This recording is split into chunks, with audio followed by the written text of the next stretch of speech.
নমস্কার, কেমন আছেন সবাই? অনেক দিন পর আবার আমার একটি ব্লগে আপনাদের স্বাগত জানাচ্ছি।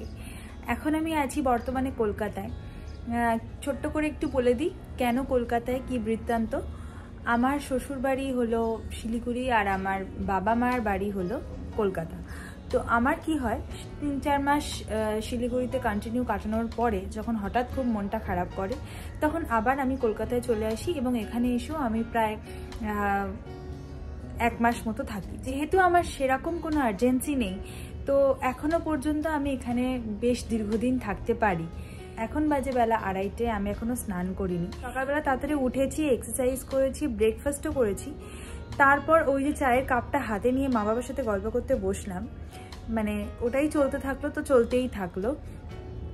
আমার এই বাড়িতে হয় কি, যে দৈনিক যেটুকু আহার করার প্রয়োজন, মানে বেঁচে থাকতে গেলে যেটুকু খাবার খাওয়ার প্রয়োজন, সেটুকু খেয়ে বাকিটা সময় সাংস্কৃতিক জীবনে নিজেকে অর্পণ করাটাই হচ্ছে আমাদের এ বাড়ির মূল লক্ষ্য। মানে কেউ গান করছে, কেউ আবৃত্তি করছে, কেউ খেলা নিয়ে কথা বলছে, মানে এগুলো নিয়েই আমরা এই বাড়িতে থাকি। আমার মা অসম্ভব ভালো গান করেন। সব শিল্পীরা যে জীবনে সেই বক্স আর্টিস্ট হতে পারে তেমন তো নয়, কিন্তু আমার মা বেশ ভালোই গান করে। আমারও গান অল্প বিস্তর মায়ের কাছ থেকেই শেখা। তো সম্ভব হলে অবশ্যই সম্ভব হবে, আমি জানি, কারণ সেগুলো নিয়েই আমরা দৈনিক থাকি।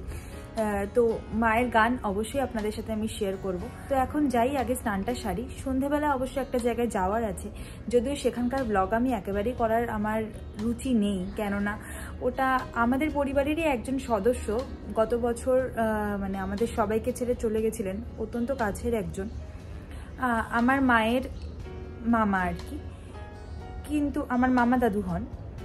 তার এই বাৎসরিক কাজে গিয়ে ব্লগিং করার মতো রুচি আমার নেই। খাবার জায়গায় তো অবশ্যই আমি যাব না, যদি সম্ভব হয় অল্প কিছু ক্লিপিংস আমি দেওয়ার চেষ্টা করব। তো স্নান সেরে চলে এসেছি, আর ব্যাকগ্রাউন্ড থেকে নয়েজ আসছে, সেটাকে কমপ্লিটলি অ্যাভয়েড করা আমার কিচ্ছু করার নেই। এখনও আমার মাইক কেনা হয়নি, আমি ডেফিনেটলি কিনবো তাড়াতাড়ি।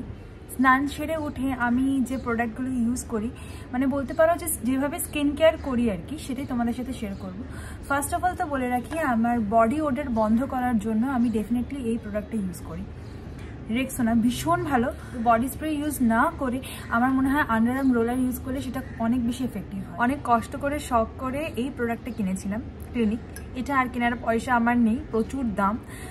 তো তার জন্য তার সাবস্টিটিউট হিসেবে অনেক কিছু আছে, সেগুলো আমি একে একে দেখাবো। তো সামার স্কিন কেয়ার রুটিন ভাবছি একটা পরে বানাবো। অনেক অ্যাফোর্ডেবল ময়শ্চারাইজার আছে।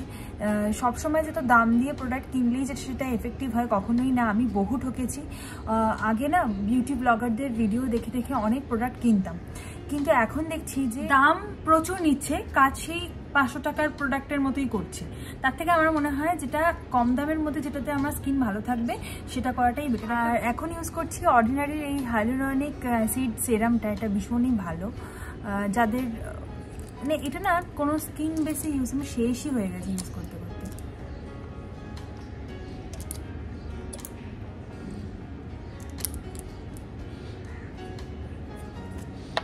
মানে মুখটা একটু ভিজে থাকতে থাকতে এটা ইউজ করলে বেশি লাভ হয়, কিন্তু যেহেতু তোমাদের সাথে কথা বলছি মুখটা ড্রাই হয়ে গেছে, এবার মাইন্ড, আমি পরের দিন দেখবো। আর প্রোডাক্টটা খুব অল্প লাগে। যদি মানে ফেসটা ভিজে থাকে না, সে যে কোনো প্রোডাক্ট, মানে বডি লোশন বলো বা ময়শ্চারাইজার বলো, যে কোনো প্রোডাক্টই ভীষণই কম লাগে। আর একটা কথা, এগুলো কোনোটাই কিন্তু প্রমোশনাল ভিডিও নয়, হ্যাঁ।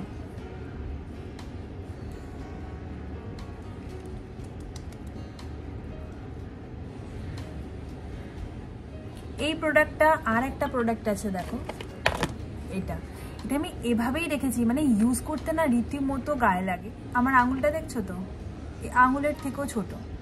মানে এটার দাম 1300 টাকা যখন আমি কিনেছিলাম। আমার অনেক শখ ছিল জিনিসটা কি, লোকে এত মাখে, এত মানে এটার গুণগান করে।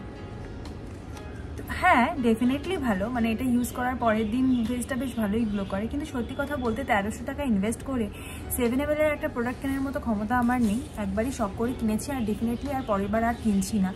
তো সিরাম আমি অ্যাপ্লাই করে ফেলেছি, এবার একটা ময়শ্চারাইজার অ্যাপ্লাই করব।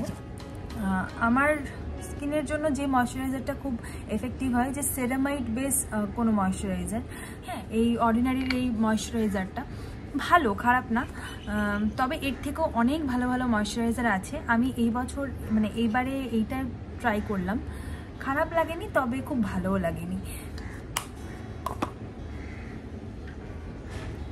আর এই প্রোডাক্টটা ইউজ করে না আমি এখন যাব মানে ছাদে, চুলটা শুকানোর খুব দরকার,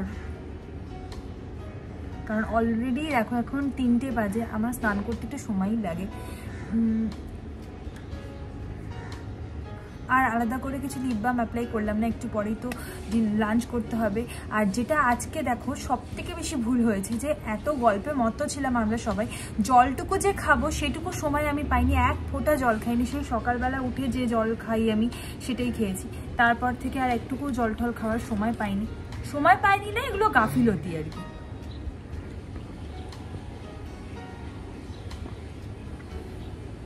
আর একটা কথা বলে রাখ, প্রত্যেকটা ব্যক্তিরই দিনে 3 থেকে 4 লিটার জল খাওয়ার তো খুবই দরকার। আর যখনই জল খাবে বসে বসে জল খাবে, দাঁড়িয়ে দাঁড়িয়ে কখনো জল খাবে না। বা অনেকে দেখি যে কাজ করতে করতে এরকম দৌড়তে দৌড়তে হাঁটতে চলতে জল খাচ্ছে, ওটা একদমই ঠিক না। বসে ধীরে সুস্থে তোমরা জলটা খাবে, তারপরে বাকি কাজ করো না। কাজ করার তো অনেক সময় পাবে, নিজের ক্ষতি করে কিছু করাটা ঠিক না।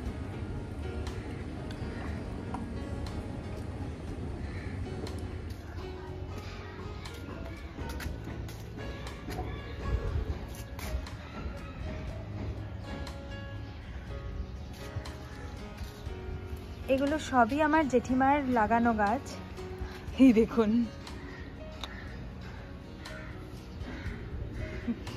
কি কিউট বেগুনটা, ছোট্ট।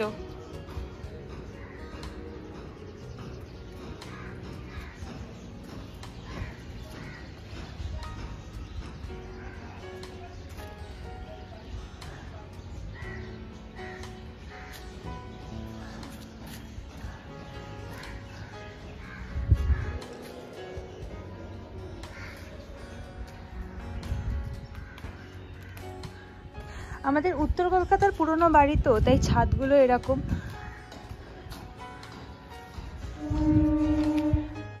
তারপরে পৃথিবীতে আধারের ধূপ ছায়া নামবে, মৌমাছি ফিরে গেলে জানি তার গুঞ্জন থামবে।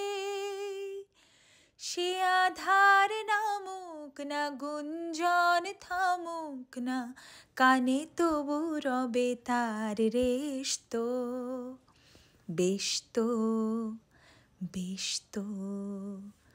সূর্য ডোবার পালা আসে যদি আসুক বেশতো, গোধূলির রঙে হবে এ ধরনী স্বপ্নেরও দেশতো, বেশতো বেশতো।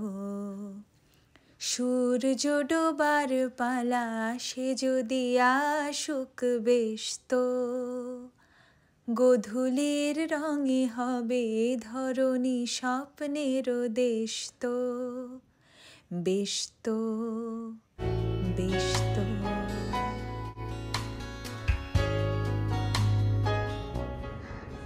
5 মিনিটে চুল শুকিয়ে গেছে, মা খেতে ডাকছে, যাই খেয়ে আসি, দেরি করলে আবার চিৎকার করবে, যেটা সব মায়েরাই করে থাকে। যাই ঝটপট খেয়ে আসি, তারপরে আবার আপনাদের সাথে দেখা হচ্ছে। দুপুরবেলার পর আপনাদের সাথে আবারও দেখা হচ্ছে সন্ধেবেলায়। এটি শ্রীরামকৃষ্ণ মঠ মানে বলরাম মন্দির, আমার বাড়ির একদম সামনে। শুনেছি এই বলরাম মন্দিরের বারান্দা থেকে শ্রীরামকৃষ্ণ পরমহংসদেব মানে আমাদের ঠাকুর বসে কলকাতার শহরটিকে দেখতে খুবই পছন্দ করতেন, এটি তার পছন্দের জায়গা ছিল। তো বেশ গর্ব হয় আমার বাড়ির সামনে এরকমই একটা পবিত্র স্থান। যাই হোক, এখন অপেক্ষা করছি উবের বা ওলা কিংবা হলুদ ট্যাক্সিতে করে আমরা চলে যাব। তবে আমরা ওলা উবেরের থেকে কলকাতার এই হলুদ ট্যাক্সিটাকেই বেশি প্রেফার করি। আর এই যে ফুচকাওয়ালা ভাইয়ের সাথে আমার বেশ ভালো পরিচয়। বিয়ের আগে প্রায় প্রতিদিনই আমি এনার কাছ থেকে ফুচকা, খুব বেশিক্ষণ ওয়েট করতে হলো না, সাথে সাথেই পেয়ে গেলাম হলুদ ট্যাক্সি। এখন তাড়াতাড়ি যাওয়া যাক, ওখানে অনুষ্ঠান শুরু হয়ে গেছে। একটি ছোট্ট করে স্মরণসভার অনুষ্ঠান আয়োজন করা হয়েছে।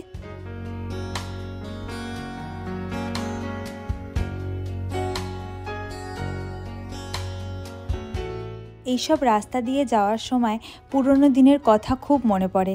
সামনেই আমার কলেজ, মানে ডান দিকে, যেটা ক্যামেরায় দেখানো সম্ভব হলো না, জয়পুরিয়া কলেজ। এখানে প্রচুর স্মৃতি, স্যারেদের বকা, আমাদের দীর্ঘদিন দাঁড়িয়ে চা খাওয়া, আড্ডা দেওয়া, সমস্ত কিছু মনে পড়ে যাচ্ছে। আর সামনে একটু গেলেই শোভাবাজার রাজবাড়ি, এখানে ঠাকুর দেখতে আসা। অনেক সময় কি হতো, কলেজ ফেরত, মানে কলেজ থেকে বেরিয়ে আর কি, আমরা এই শোভাবাজার রাজবাড়ির গেটের সামনে দাঁড়িয়ে অনেক আড্ডা দিতাম। তো সেগুলোর কথা বেশ মনে পড়ে যাচ্ছে। আর মনে হচ্ছে কি ওই টাইমটা একদম গোল্ডেন পিরিয়ড ছিল। ওখানে যদি আর একবার ফিরে যাওয়া যেত তাহলে কতই না ভালো হতো, তাই না?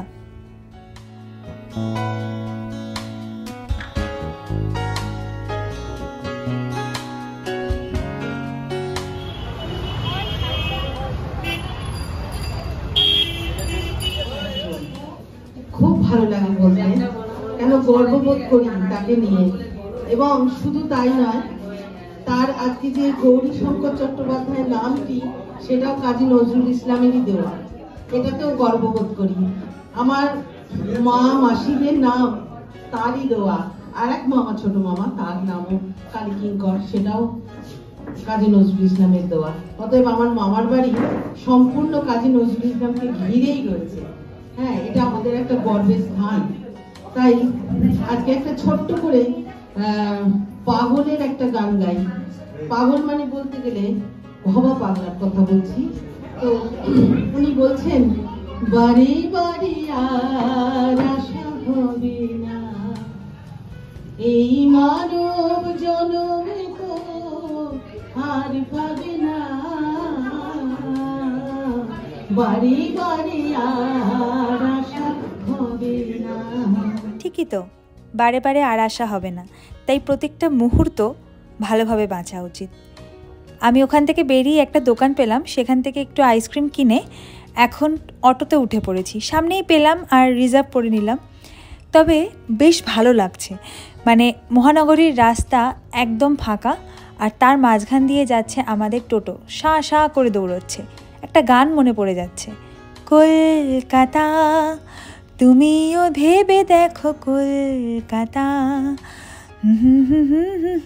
যাবে কি না যাবে আমার সাথে। বাড়ি এসেছি অনেকক্ষণ হলো, কিন্তু এখনো পর্যন্ত জামা কাপড় ছাড়ার সময় পাইনি।